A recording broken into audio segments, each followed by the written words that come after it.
یزید کو لعن کرنا جائز ہے یا نہیں؟ اچھا بھائی، آپ نے بہت اچھا سوال کیا۔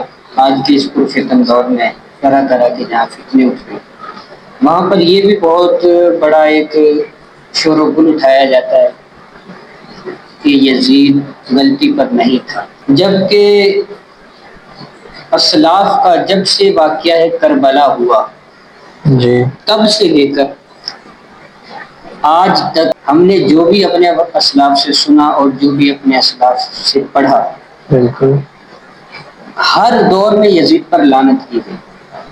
چہ جائے کہ یہ پوچھا جائے کہ یزید کو لعنتی کہنا یا یزید پر لعنت کرنا جائز ہے یا نہیں، اہل بیت اطہار کی محبت اور اصحاب کی محبت تو ہمیں یہی درس دیتی ہے۔ عشق کا تقاضا تو یہی ہے کہ جن سے محبت کی جائے ان کے دشمن کو دشمن جانا جائے۔ بالکل حقیقت بات ہے۔ اب یزید نے جو امام حسین رضی اللہ تعالیٰ عنہ کے ساتھ برتاؤ کیا، اس پر یہ سوال کرنا کہ یزید پر لعنت کرنا جائز ہے یا نہیں، یہ بنتا ہی نہیں۔ اس کا عمل ہی یہ واضح کرتا ہے کہ وہ لعنتی شخص تھا۔ ٹھیک ہے، اس وقت بھی لعنتی تھا، اب بھی لعنتی ہے، اور قیامت تک بھی لعنتی ہی رہے گا۔ ٹھیک ہے، کیونکہ انہوں نے آل رسول کے ساتھ جو ظلم و ستم اور بربریت کا جو مظاہرہ کیا، اس میں کوئی رعایتی الفاظ اس کے لیے بولنا یہ مناسب ہی نہیں۔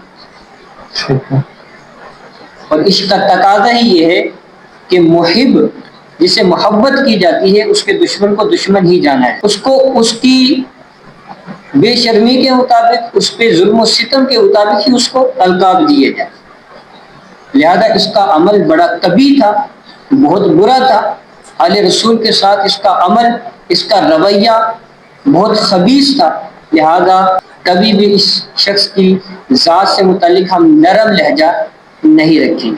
ہمارے اسلاف نے بھی یہی رکھا، صدیوں سے یہی چلا آ رہا ہے اور قیامت تک یہی رہے گا۔